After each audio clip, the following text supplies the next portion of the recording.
Assalamualaikum warahmatullahi wabarakatuh. Alhamdulillah. Berarti sebelum ada Indonesia, ada apa? Nusantara. Nusantara ini merdeka kan? Ya kan? Awas, ingat cara berpikirnya. Merdeka sebelum datang ini. Ya kan? Merdeka sebelum datang ini. Artinya apa? Nah, jadi sebelum datang Portugis, keadaan kita itu merdeka, nenek moyang kita tinggal di Nusantara. Pertanyaan pertama, baik, pelan-pelan. Nusantara itu terbentuk dari komunitas apa?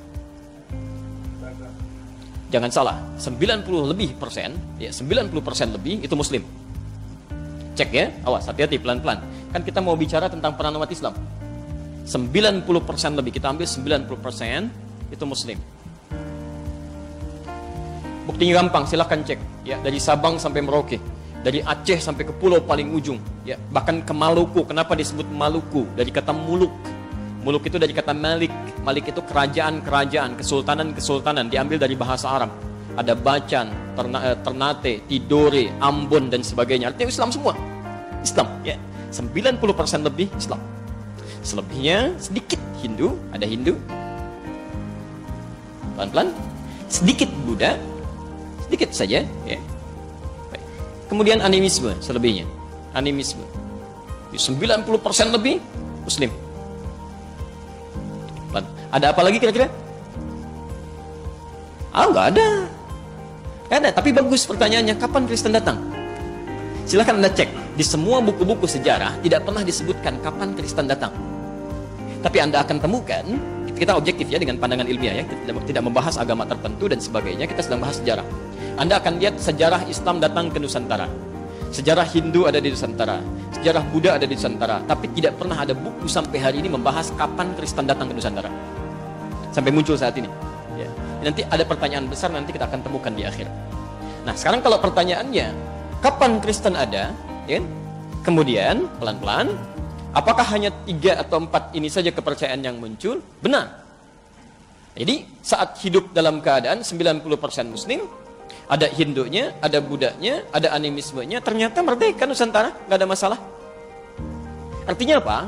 Artinya, mohon maaf, ketika umat Islam mendominasi dalam skup kerajaan, pemerintahan dan sebagainya, keamanan, kedamaian itu luar biasa, nggak ada masalah, nggak ada ribut-ribut, ya. Dengan Hindu kompak, dengan Buddha kompak, nggak ada masalah, silahkan cek. Jangankan yang di Nusantara, yang di Goa saja, ya, di Goa Kekaisaran Sultan Mahmud, yaitu yang kompak dengan, maaf, arah ke India, ada Buddhanya, itu perdagangan biasa, nggak ada masalah. Ya, saling terbuka saja, saling menghormati antar kepercayaan dan bisa nyaman ya dalam kehidupan bermasyarakat. Yang jadi persoalan ketika datang Portugis tahun 1511. Pertanyaan pertama, jangan berhenti sampai Portugis. Ini siapa Portugis ini?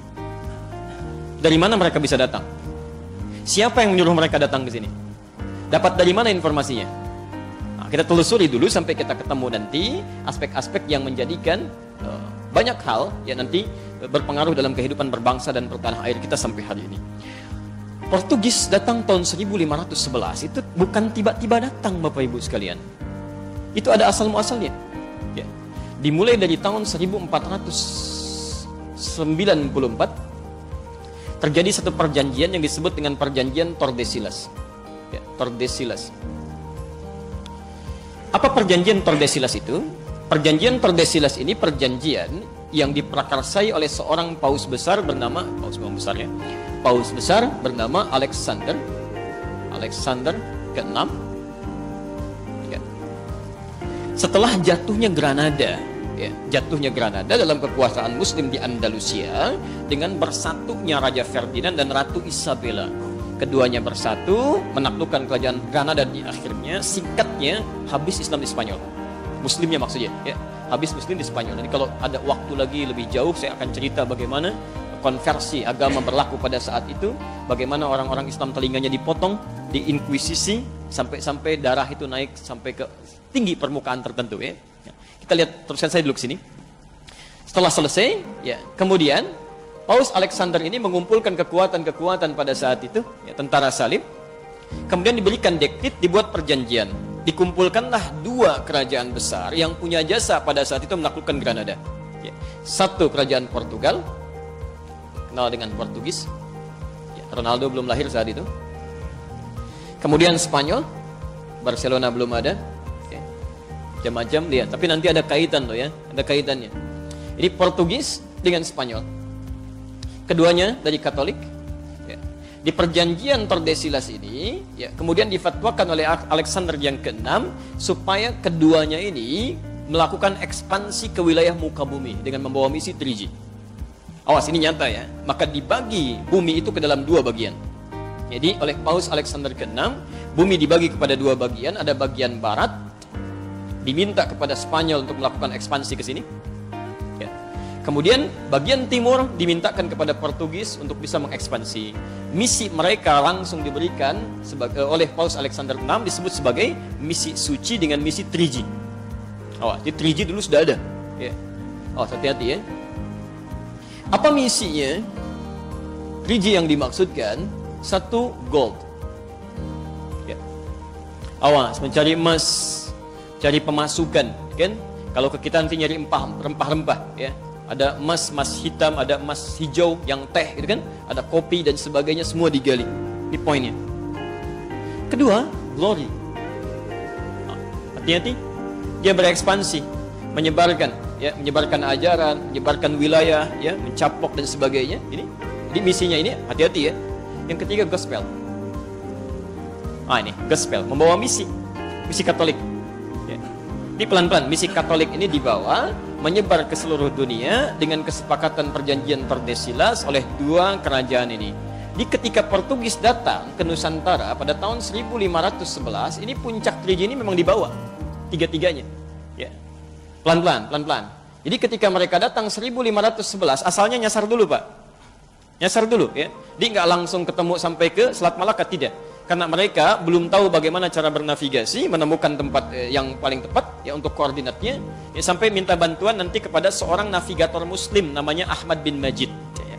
Karena tidak tahu ekspedisi apa yang akan dilakukan, di-hire Ahmad bin Majid ini, diminta untuk menunjukkan daerah, sampai kemudian tibalah kemudian di Goa. Ya.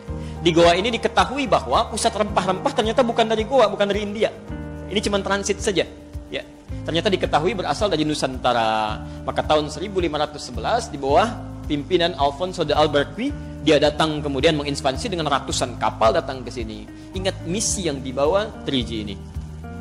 Karena bukan hanya mencari gold, kalau cuma cari gold juga dulu di Goa dengan Selat Malaka itu sudah pusat perniagaan. Gak ada masalah. Ya. Tapi karena mereka membawa misi glory, misi ekspansi, ketika datang ke wilayah Goa, ini yang jadi persoalan. Ya. Semua ditodong senjata pada saat itu. Kemudian tawarannya hanya dua. Kalau Anda tidak tunduk kepada kami akan perangi seluruhnya. Dimonopolilah kemudian perniagaan pada saat itu. Terhenti jalur perdagangan ke India sampai muncul banyak peperangan pada saat itu. Ya, pelan-pelan. Dampaknya apa? Saya langsung ke Nusantara, datang mereka. Membawa dua ini. Karena niatnya tidak murni untuk berdagang, tapi juga ekspansi. Maka sambutan yang diterima tidak menggembirakan. Sambutan yang diterima tidak menggembirakan. Padahal sebelumnya sudah ada kerajaan Hindu, kerajaan Buddha, berniaga biasa-biasa saja. Ya, sampai ada perwakilan-perwakilan dari agama lain. Tapi ketika ini datang, kenapa sambutan tidak menyenangkan? Bahkan dianggap sebagai penjajah tadi. Ya.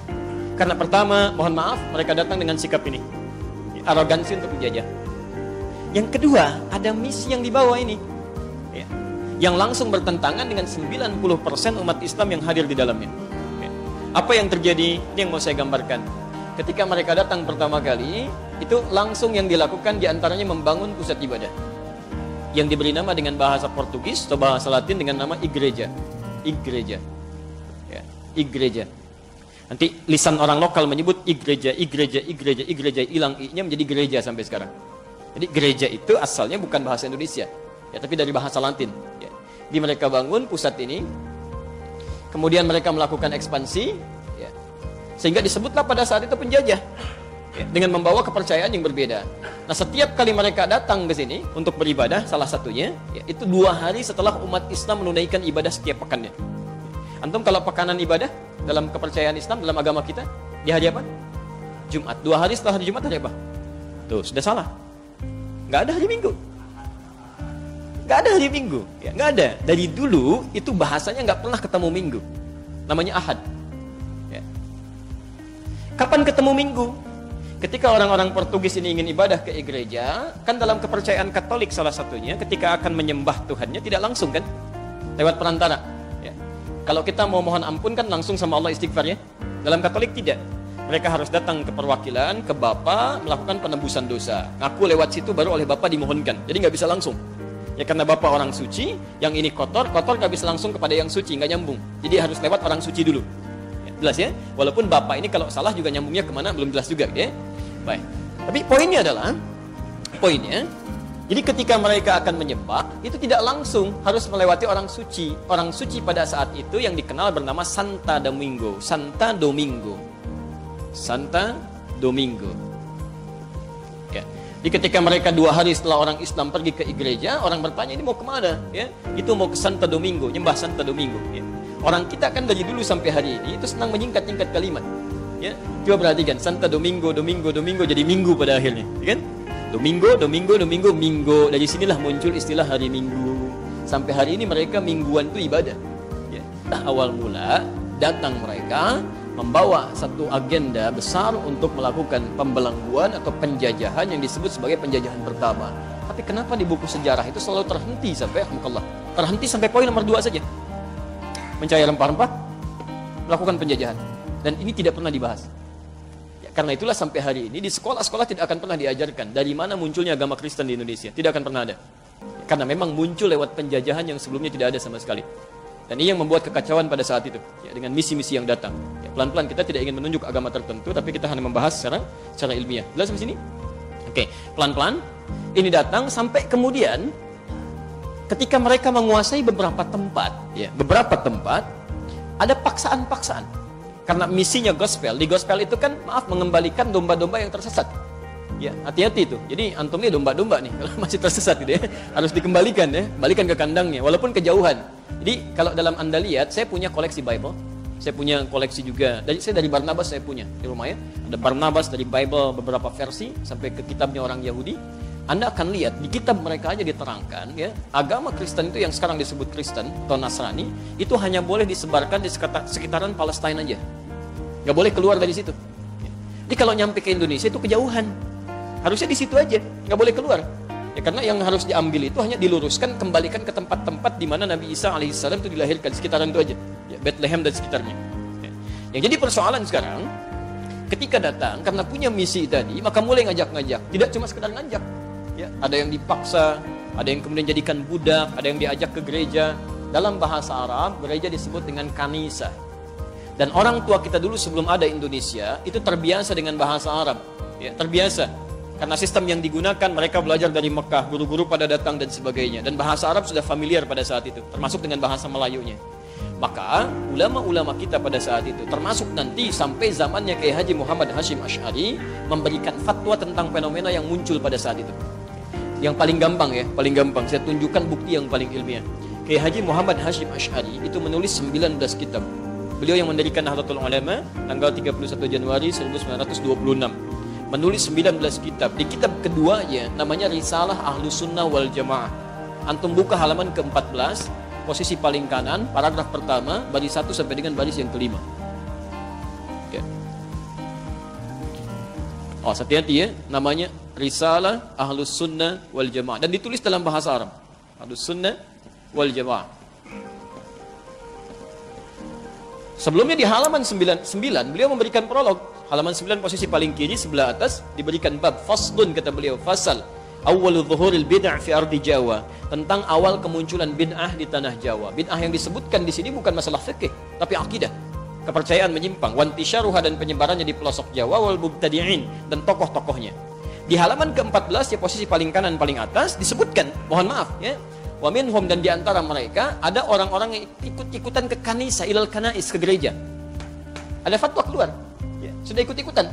Bahkan kata beliau, ya mungkinlah, mengenakan pakaian bizayyihim, dengan pakaian-pakaian khas mereka. Ya, ada yang pakai topi, ada macam-macam dan sebagainya. Ada yang di bawah. Itu langsung diberikan fatwa. Kata beliau dengan sangat tegas sekali kalimatnya, sangat tegas ya. Itu tidak diperkenankan, kata beliau, haram dan menyerupai orang kafir. Keluar fatwanya. Nah, ini maksud saya ingin sampaikan bahwa ulama-ulama yang merespon nanti ketika melawan penjajahan ini, motifnya bukan hanya sekedar ingin mengambil makna nasionalisme, bukan. Ya. Orientasi para ulama dulu, selain ingin mendapatkan kemerdekaan, tapi poin utamanya untuk ibadah. Ya, karena Allah. Ingat, Masih ingat perbedaan dulu yang saya sampaikan? Beda orang Islam dengan non-Muslim. Semua aktivitasnya mesti menjadi ibadah. Makannya ibadah, minumnya ibadah. Termasuk para ulama dulu motivasinya menyerang orang-orang ini, mempertahankan izzah. Itu bukan cuma sekedar membela sampai menghadirkan Indonesia, bukan.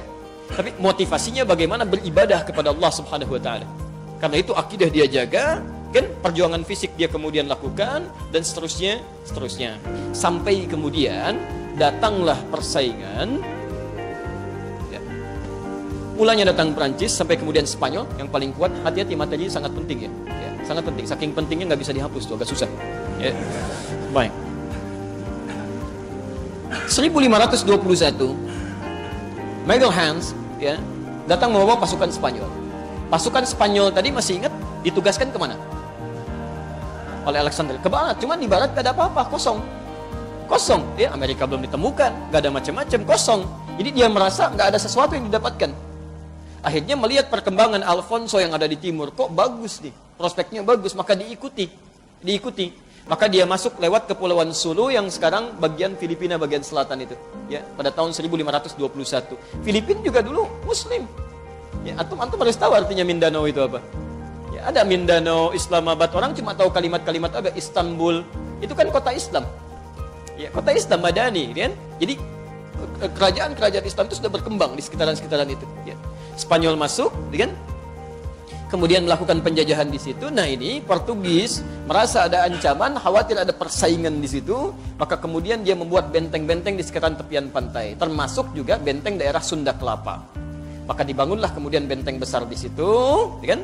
Di kisaran tahun 1521 ketika dia datang, Alfonso datang, ya pelan-pelan. Magellan langsung saya datang ke sini 1521, mereka bangun kemudian benteng besar di Sunda Kelapa. Sekarang Sunda Kelapa daerah mana?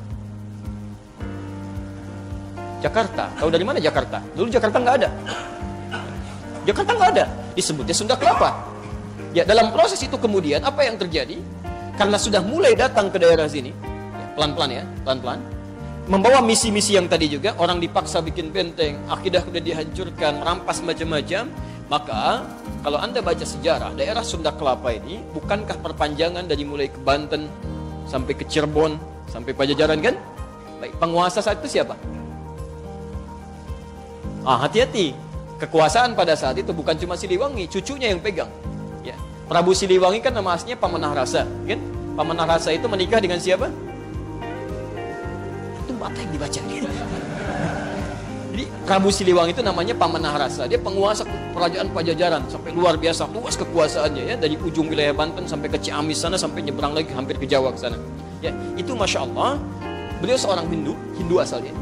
Tapi ketika kemudian melihat-lihat ya keadaan-keadaan wilayahnya sampai ke daerah Karawang, ditemukan seorang perempuan cantik luar biasa, bersih, tertutup auratnya, beda dengan perempuan Hindu yang lainnya.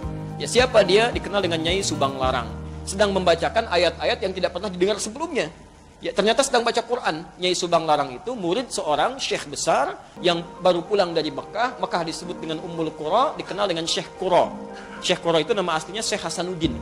Belajar dari situ, ketika melihat jatuh cinta ingin menikah. Disyaratkan kalau ingin menikah dengan saya, Anda harus masuk Islam.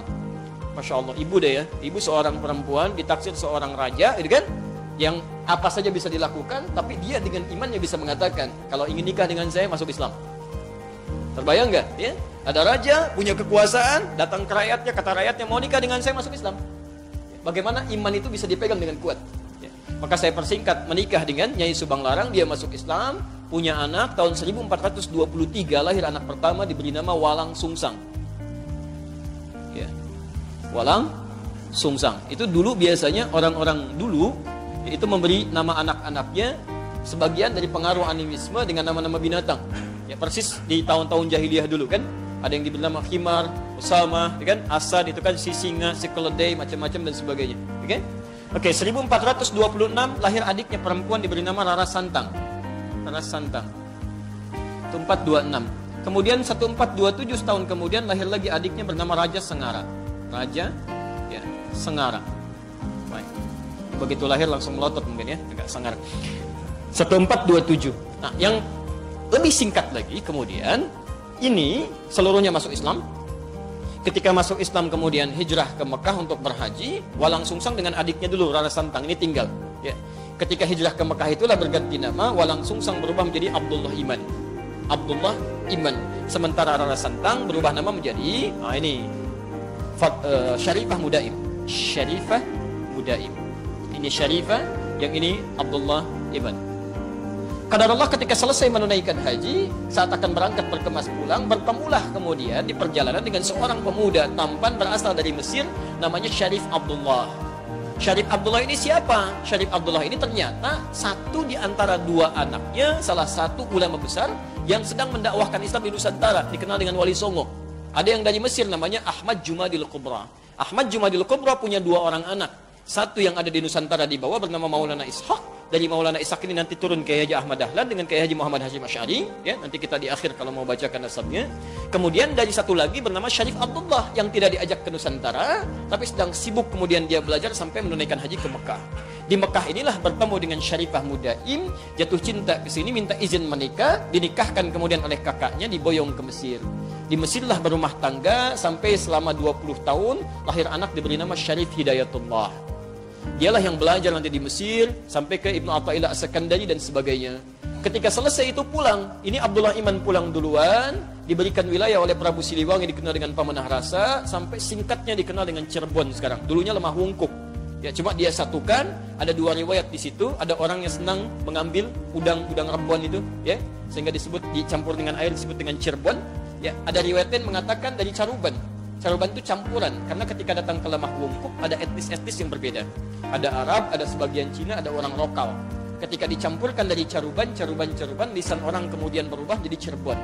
Ya, dan itu kemudian yang dikelola oleh Abdullah Iman. Setelah 20 tahun Syarif Hidayatullah pulang, saat pulang bertemu kakeknya, sedang berada di Gunung Jati. Maka singkatnya diberikanlah kemudian kewenangan untuk mengatur dari Gunung Jati. Maka dikenal dengan Sunan Gunung Jati.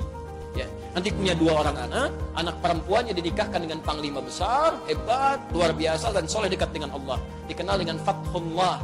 Lisan orang kita menyebut dengan Fatahillah, nanti Portugis yang akan menyebut dengan Faletehan. Sunan Gunung Jati inilah kemudian yang mengontrol wilayah-wilayah, menyatukan dengan Banten yang saat itu dipegang oleh Hasanuddin, bagian dari keluarganya juga, kan?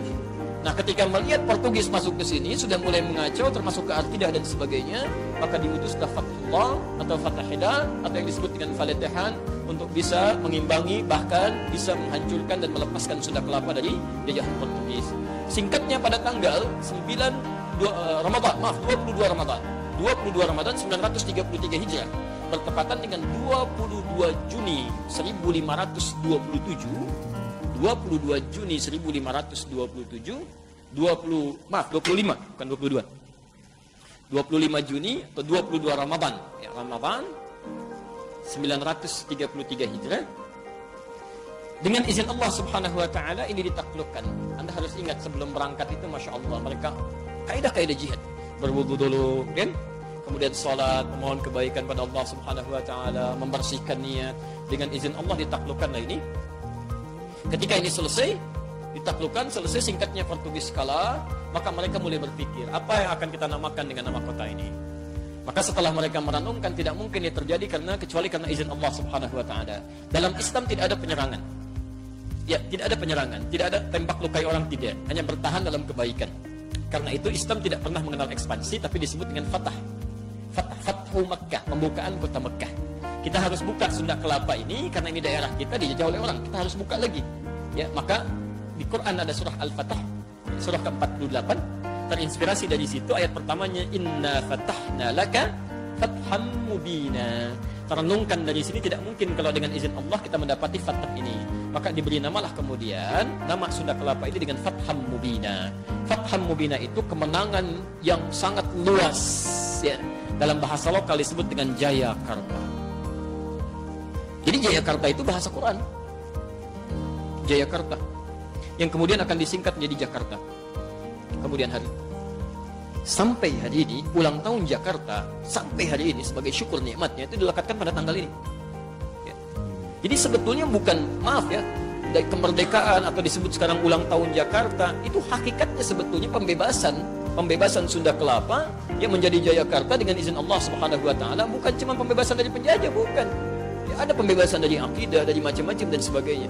Karena itu orang-orang yang paham sejarah, para kiai, para ulama dan sebagainya, Mereka Masya Allah sangat nangis gitu ya. Kalau kemudian Jakarta ada sesuatu yang terjadi yang tidak dikehendaki. Ya, ada persoalan-persoalan akidah dan sebagainya dan sebagainya. Itu turunan yang lain. Saya tidak mau bicara lebih jauh ya. Baik. Nah, saya mau turunkan ke sini pelan-pelan. Cuma apa yang terjadi ketika Portugis mulai melemah, datanglah Belanda. Ya, Belanda ini asalnya Bapak Ibu sekalian, itu kecil Pak Bu, nggak kuat. Dia itu Protestan, ya Protestan. Jadi kalau Portugis itu Katolik, ya, kemudian Spanyol Katolik, Prancis Katolik, kalau Belanda itu Protestan. Asalnya Belanda ini cuma punya tugas untuk menyalurkan rempah-rempah yang telah didapatkan oleh Portugis untuk disalurkan ke Eropa bagian utara. Hanya nanti dalam satu perjanjian di kisaran tahun 1600, ya, 1638 ada satu perjanjian. Ya. Perjanjian ini nanti membebaskan mereka ya, dari jajahan Prancis pada saat itu, ya, dan Spanyol. Jadi Belanda itu pernah dijajah Spanyol Pak, Bu. Ya, pernah dijajah Spanyol, pernah dijajah Spanyol. Jadi Protestan dijajah oleh Katolik. Ya. Di Katolik menginginkan gak ada Protestan di wilayah itu, sementara Protestan bertahan dari penjajahan Katolik pada saat itu. Ya. Nah, ketika ada perjanjian ini, maka disepakati semua mesti mundur, ya kan? Nah, berjayalah Belanda. Ternyata mereka beberapa tahun sebelumnya sudah menyiapkan dan sudah memulai ya, mengirimkan beberapa pasukan-pasukan untuk meneruskan misi Portugis. Sekiranya ini sudah mulai melemah, ya, maaf, hilang pengaruhnya dan mereka bisa masuk. Maka secara singkat tahun 1619 sebelum terjadinya ini itu sudah dikirimkan beberapa pasukan-pasukan masuk ke wilayah sini yang mereka ganti namanya menjadi Batavia dan kemudian mendirikan VOC ya, untuk syarikat dagangnya. Nah, dimulai dari situlah kemudian Belanda datang, tapi tidak menghilangkan misi 3G-nya. Yang mau saya sampaikan saya dengan cepat. Nah, ternyata di sini yang pertama kali menyikapi itu bukan kepercayaan agama lain. Orang Islam, Pak. Muslim. Maka mereka mulai merenung semua stakeholder yang di luar, yang di dalam dan sebagainya, yang di Mekah, yang di Eropa. Ya, kita harus bebaskan ini. Gak mungkin semua sampai terbelenggu mau sampai kapan. Dan tidak mungkin kita bisa melawan mereka dengan persenjataan yang sangat canggih, kekuatan yang sangat lengkap dan sebagainya, kecuali dengan yang lebih canggih lagi, dengan yang lebih hebat lagi. Tidak ada selain Allah Subhanahu wa Ta'ala. Maka mereka mulai mengeluarkan sirah-sirah Nabi SAW, bagaimana perjuangan-perjuangan Nabi dan seterusnya. Saya dengan cepat karena waktu kita hanya tinggal 5 menit lagi. Mohon maaf kalau ada gambaran lebih cepat tadi ya. Kemudian dibentuklah gerakan-gerakan yang sangat sistematis luar biasa. Maka kita mulai. Pertama, daerah sekitaran Jakarta, Tanah Abang, tetangga antum tuh, ya. Maka para sayyid pada saat itu, ya, tokoh-tokoh Arab dikenal dengan sayyid. Ada yang bernama Sayyid Al-Fakhir Abdurrahman bin Al-Mashhur. Ada yang bernama Syahid Muhammad bin Abdullah bin Shihab. Ada yang bernama Syahid bin Ahmad bin Shihab. Mendirikan satu perkumpulan untuk meningkatkan kualitas pendidikan pribumi pada saat itu. Khususnya yang Islam. Khususnya yang Islam. Karena paham ini penjajahan nih. Ini orang mau membelenggu kita. Ya. Maka diberi nama dengan Jami'atul Khair. Jami'atul Khair. Didirikan 13 Jumadal Ula. 13 Jumadal Ula. Bulan yang kelima tahun 1333 Hijrah. 1223 maaf, 1223. Ya, atau di tanggal 27 Juli ya, tahun 1905 Masehi. Ya. Jami'atul Khair maka didirikan ya, di bawah guru-guru ya, termasuk dari luar. Sampai kemudian alhamdulillah didapatkan seorang guru besar bernama Syekh Ahmad Syurkati. Ya. Syekh Ahmad Syurkati ini seorang guru besar, seorang tokoh, belajar sedang di Mekah tahun 1911. Ini orang Sudan, di-hire mau datang ke Nusantara mengajar anak-anak kita. Di antara yang diajar itu nanti ada Kiai Haji Ahmad Dahlan, ada tokoh-tokoh yang lainnya dan sebagainya. Syurkati dari bahasa Sudan, syur artinya kitab, katiatnya banyak, yang punya banyak penguasaan kitab, termasuk ayahandanya banyak menguasai kitab. Ya. Maka itulah yang mulai mendidik ya, bagaimana caranya nanti muncul tokoh-tokoh di masa depan yang akan belajar dengan tingkat intelektualitas paling tinggi. Belanda yang merasakan ini ada tantangan di sini, ini berbahaya ini kalau dibiarkan. Ya, tapi tidak mungkin dihancurkan seketika. Kenapa? Karena pengaruhnya luas. Ya, pengaruhnya banyak sekali. Maka yang paling gampang adalah dibuat saingan supaya dipecah ini. Dibangunlah dari orang lokal, ditunjuk seseorang, ditokohkan dia, sikatnya bagaimana membuat ini padam. Maka dibuatlah persaingan di tanggal 20 Mei 1908. Maka dibuat satu nama baru. Uniknya begini, ini Belanda ini sampai begini cara berpikirnya. Buat aja nama yang sama supaya meningkatkan nasionalisme, ya. Maksudnya kesuku-sukuan pada saat itu. Jami'atul Khair, ya, dalam bahasa lokal jamaah kebaikan. Ya.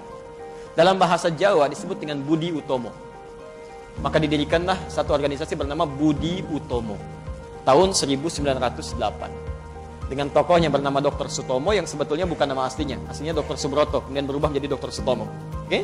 Di Bung Tomo itu kemudian dipilih, ditetapkan, sebetulnya asalnya itu bikinan Belanda atas usulan dari Praja Serang yang pada saat itu diusulkan harus dibikin seperti ini. Ya, dibuatlah ini akan menggemparkan barangkali sebagian informasi yang muncul. Tapi nanti saya tunjukkan di mana informasi ini berada dengan bukti yang sangat ilmiah. Ya. Maka diciptakan ini untuk menghambat perkembangan Jamiatul Khair, termasuk menghilangkan isu-isu nasionalisme untuk membentuk kesatuan kemerdekaan. Maka setiap turunan dari sini muncul 1911 ya. Kemudian syarikat Islam, asalnya Syarikat Dagang Islam, dipelopori oleh Kiai Haji Saman Hudi. Yang diteruskan nanti kemudian dengan munculnya HOS Cokro Aminoto. Asalnya Cokro Aminoto, cuman setelah menunaikan haji, Umar Said tambah haji. Haji Umar Said Cokro Aminoto. Ya? Jadi secara bersamaan ada yang di Jakarta, ada yang di Surakarta Saman Hudi, ada yang di Surabaya HOS Cokro Aminoto. Ya kan? Ini semua bergerak bersamaan dan sekali lagi takut Belanda. Takut ini kalau berkembang luas di bahaya pergerakan ekonomi ini. Dikhawatirkan seperti terjadi revolusi Cina yang terjadi tahun 1911 diprakarsai oleh Dr. Sun Yat-sen. Ya, mereka bisa berhasil karena ditopang oleh Cina Muslim, Pak. Ya, Cina itu dulu ya. Cuma sekarang sejarahnya dirubah. Kalau antum lihat film-film revolusi Cina itu, ya, itu yang ada Donnie Yen dan sebagainya, gitu kan? Yang kemarin beberapa pekan lalu ditayangkan itu sudah berubah itu. Yang ditampilkan baratnya, ya, bukan sisi kebaikannya.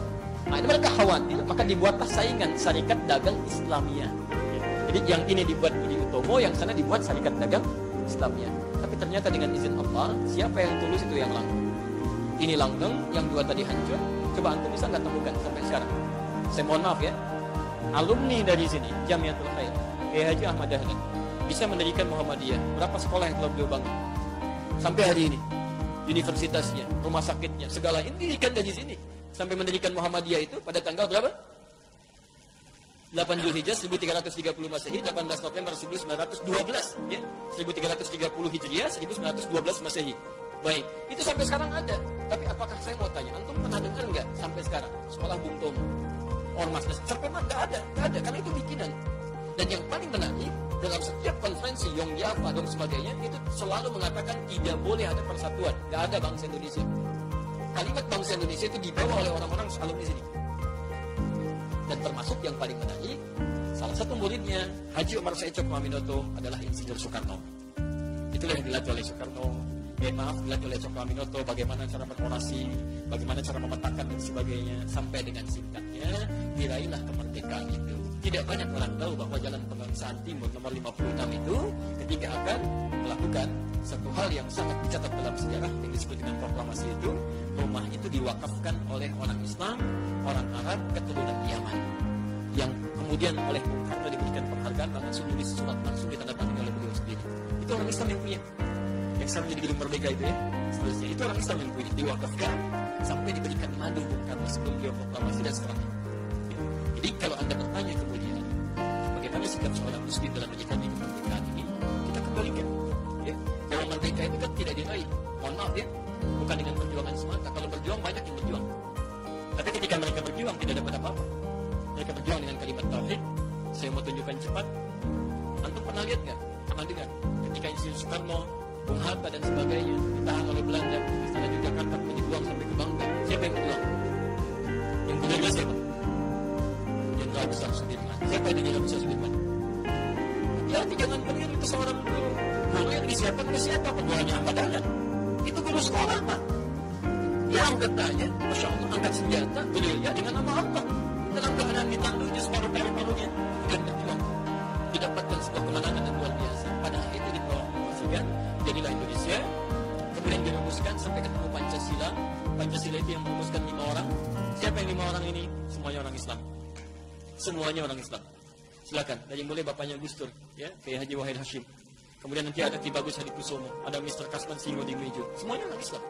Sampai disebutkan dari situ sudah pertamanya apa? Ketuhanan yang Maha Esa, dan tidak ada tafsir lain dari ketuhanan yang Maha Esa kecuali kepada Allah Subhanahu wa taala. Jadi intinya seperti orang-orang dulu mendapatkan kemerdekaan dengan kalimat tauhid, dengan kalimat Allahu Akbar, mereka tingkatkan ibadahnya, sholatnya, puasanya, macam-macamnya, maka seharusnya kita dalam mengisi makna kemerdekaan ini khusus bagi seorang muslim adalah dengan meningkatkan ketakwaan dan ibadahnya kepada Allah Subhanahu wa taala. Barangkali itu yang ditunggu oleh Allah supaya orang Islam ini di Indonesia banyak-banyak tobat, banyak ibadah dengan baik, memperbaiki semua kehidupannya, dan insya Allah akan diturunkan keberkahan dan solusi-solusi oleh Allah Subhanahu wa taala dari kesulitan yang menimpa kita sampai saat ini. Itulah, dan tidak cukup dengan amin, karena kita harus mulai bagaimana kita bisa meningkatkan semuanya. Ya. Apa yang saya sampaikan, saya kasih satu buku saja, namanya Api Sejarah, yang karangan Profesor Ahmad Mansur Surya Negara, dan ada 586 halaman, yang jilid pertamanya warna hitam. Keterangan saya tentang Portugis dan seterusnya itu ada di halaman 156 sampai halaman 160. Keterangan tentang Ahmad Sukarti sampai dengan Syarikat Dagang Islam ada di halaman 347 sampai dengan 350-nya. Silakan Anda baca, termasuk buku-buku yang lainnya yang bisa dibuka. Di sekali lagi kajian kita tidak untuk mengangkat hal-hal tertentu yang dijadikan isu-isu yang tidak berkembang baik, tapi hanya untuk menyadarkan bahwa kita punya peran penting dalam membentuk kebangsaan ini. Jangan sampai sudah merdeka justru Islamnya jauh dari kebaikan-kebaikan, isinya kotor, banyak terima ajaran yang tidak tepat, ya kan? Mohon maaf, bendera merah putih dijahit oleh siapa? Salah antum. Fatimah namanya Fatimah. Itu seorang ulama besar di Bengkulu, anak seorang tokoh Muhammadiyah, termasuk isinya pakan pertama kali Otari itu anaknya Kacok Raminoto, isi pertama Bung Karno. Masya Allah itu dijahit dengan penuh ketakwaan, dijahit dengan penuh niat yang tulus, sampai merah putih itu gambaran dari keislaman juga, bendera yang dikobarkan selain warna hijau. Ya, jadi sesungguhnya semuanya itu muslim. Jadi tidak tepat kalau kemudian, mohon maaf ini bahasa kami yang harus sampaikan secara tulus supaya kita benar-benar menemuinya. Tidak tepat bendera yang dijahit dengan penuh keimanan, ketakwaan, dikorbankan dengan darah para syuhada, kemudian tiba-tiba diarak dengan kereta yang dihadirkan dengan melalui proses kemusyrikan. Kemusyrikan itu luar biasa. Ya, itu sesuatu yang salah, kan? Silakan Anda mau arak dari Monas, mau arak dari Merauke, mau arak dari Banten dan sebagainya, tapi tolong jangan sertakan hal-hal tertentu yang tidak terkait dengan, maaf, kemurnian akidah-akidah yang telah dibangun susah payah sejak dulu. Ya, jadi maksud saya, mari kita doakan para pemimpin-pemimpin kita, para ulama-ulama kita, sehingga bisa istiqamah dalam kebaikan-kebaikan itu. Ya. Saya kira itu materi kita hari ini. Baik ya, mudah-mudahan ini sudah lewat 5 menit. Ya, ada hal yang didapatkan. Saya tutup dengan janji saya tadi menyampaikan nasab Kiai Haji Muhammad Hashim Asy'ari bin Abdul Wahid bin Abdul Halim. Abdul Halim nama asli Pangeran Bendawa, rahmatullah, dikenal dengan Sultan Hadiwijaya. Nama lainnya Joko Tingkir bin Abdul Rahman bin Abdul Fattah bin Abdul Aziz bin Raden Ainul Yakin. Raden Ainul Yakin itu dikenal dengan Maulana Ishaq. Di Maulana Ishaq inilah bertemu nasabnya dengan Kiai Haji Ahmad Dahlan yang nama aslinya Muhammad Darwish. Ya, kemudian beliau bersaudara dengan Muhammad Hashim Asy'ari, belajar ke Kiai Haji Soleh Darat di Semarang, dilihat sebagai dua murid yang sangat brilian, mudah memahami persoalan, langsung dikirim ke Mekah belajar pada Syekh Ahmad Khatib. Ya, konon ada yang menyebutnya dari Minangkabau disebut Al-Minangkabawi, konon ada yang menyebutnya dari Sambas dikenal dengan As-Sambasi. Ketika pulang diganti namanya Muhammad Darwish menjadi Ahmad Dahlan bin Kiai Haji Abu Bakar bin Kiai Haji Ilyas bin Kiai Sulaiman bin Kiai Murtado bin Demang Jurang Juru Kapindo bin Demang Jurang Juru Sapisan bin Kiai Gerbak bin Maulana Ishaq. Siapa Maulana Ishaq ini? Tadi anaknya Ahmad Jumadil Kubra, anaknya Ahmad Jumadil Al-Kabir, anak Ali Zainal Abidin, anak Ali Zainal Al-Kabir, keturunan dari Husain, Husain adiknya Hasan, Hasan putranya Ali bin Abi Thalib, suaminya Fatimah, Fatimah putri Muhammad SAW, bin Abdullah, bin Abdul Muttalib, bin Hashim, bin Abdul Manaf, bin Qusay, bin Murrah, bin Kilab, bin Ka'ab, bin Ghalib, bin Fihl, bin Malik, bin Nadar, bin Kinana, bin Khuzaimah, bin Mutlikah, bin Ilyas alaihissalam, bin Nizar, bin Mudar, bin Ma'ad, bin Adnan, bin Adi, bin Adi, bin Muqawwam, bin Nahur, bin Tari, bin Ya'rub, bin Yasbib, bin Nabit, bin Ismail alaihissalam, bin Ibrahim alaihissalam, bin Azar, bin Nahur, bin Abil, bin Kinan, bin Al-Fahsyad, bin Sam, bin Nuh alaihissalam, bin Mihlail, bin Matusyalah, bin Kinan, bin Anwas, bin Tis, bin Adam alaihissalam. Semuanya jelas, tokoh-tokoh kita jelas, harus sambung sampai Nabi Muhammad. Cuman barangkali kita hanya yang belum jelas sampai hari ini. Baik ya? Nah, jelas surahnya ini? Nah, kalau jelas seperti biasa kita bacakan Quran surah Al-Maidah ayat 101. Ya ayyuhalladzina amanu, hai orang-orang masih merasa punya iman, la tas'alu an asya'a in tubdalakum tasukum. Kalau uraian sudah jelas disampaikan, jangan banyak ditanyakan, khawatir pertanyaan itu menjadikan uraian jelas semakin tidak jelas nantinya. Baik, jelas sekali lagi? Nah, ada pertanyaan? Ya, baik, sebelum ditutup izin menyampaikan informasi. Maaf, nanti sore kita ada siaran live ya di Akhir TV. Akhir TV itu media yang kami bangun sekarang ya untuk bisa lebih menjembatani materi-materi tersebar luasnya. Itu juga insya Allah beberapa negara sudah bergabung. Nanti antum silakan bisa akses via Android, bisa langsung ya akhir.tv. akhyar.pkh.tv. Nanti kita live dari Bekasi untuk hari ini, ba'da maghrib sampai ba'da isya. Itu ada materi tentang tuntunan praktis Idul Adha atau bulan Dzulhijjah dalam Al-Quran dan Sunnah Rasulullah SAW. Ya. Kami kira itu yang disampaikan. Semoga Allah memberikan kemuliaan pada kita. Semoga Allah Subhanahu Wa Taala memberikan perubahan-perubahan pada bangsa ini pada hal yang lebih baik dan lebih baik. Subhanakallahumma wa bihamdika asyhadu an la ilaha illa anta astaghfiruka wa atubu ilaik. Wa akhiru da'wana alhamdulillahi rabbil alamin. Wa afu minkum. Assalamualaikum.